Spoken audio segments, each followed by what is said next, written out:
Many couples love each other genuinely, but they struggle with intimacy. Why does this happen? How can we fix it? And this is what we are going to be talking about today. I've seen couples feeling disconnected. You see wife feeling emotionally disconnected. You see husband feeling rejected. Because the problem is that most of them they don't understand that intimacy is beyond physical touch. So let's dive into how can we fix this. Number one, let us note that there is always an emotional disconnection before physical disconnection. You can build intimacy with this by talking more, laughing more, doing things together that will build your connection. I know you are rich, you can afford certain things. I know that you are busy, but these little things that you build together are what bring this intimacy.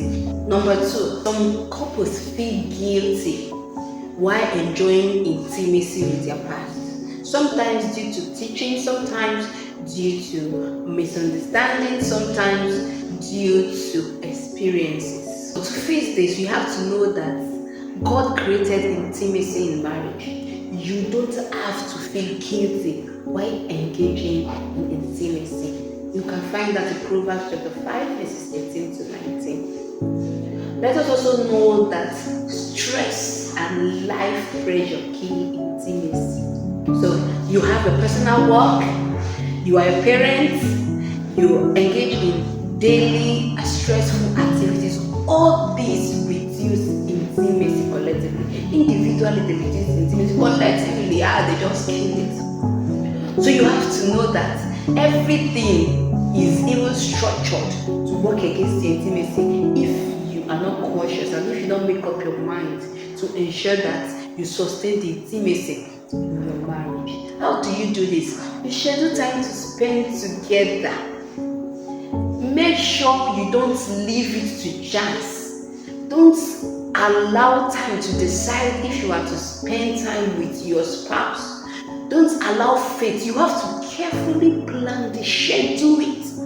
Even if it is something simple like dinner, if it is something simple like evening stroll, like walking together, make sure you plan it intentionally. Unresolved issues create emotional distance. So I offend you today. The offense is still there, we move on. Tomorrow you offend me, it's still there, we move on. You see, as time goes on, this unforgiveness actually impedes physical closeness. Unforgiveness make physical closeness difficult.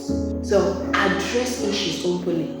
Forgive quickly. Don't allow the next day to meet those grudges in your heart. Make sure you resolve it as soon as possible. Lastly, I will leave us with 1 Corinthians chapter 7, verses 3 to 5.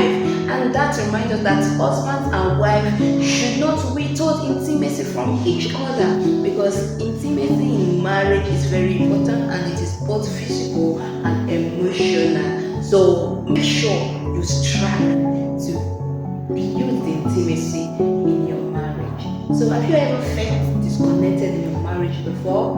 What did you do? And are you sure this tip are going to help you? Let's see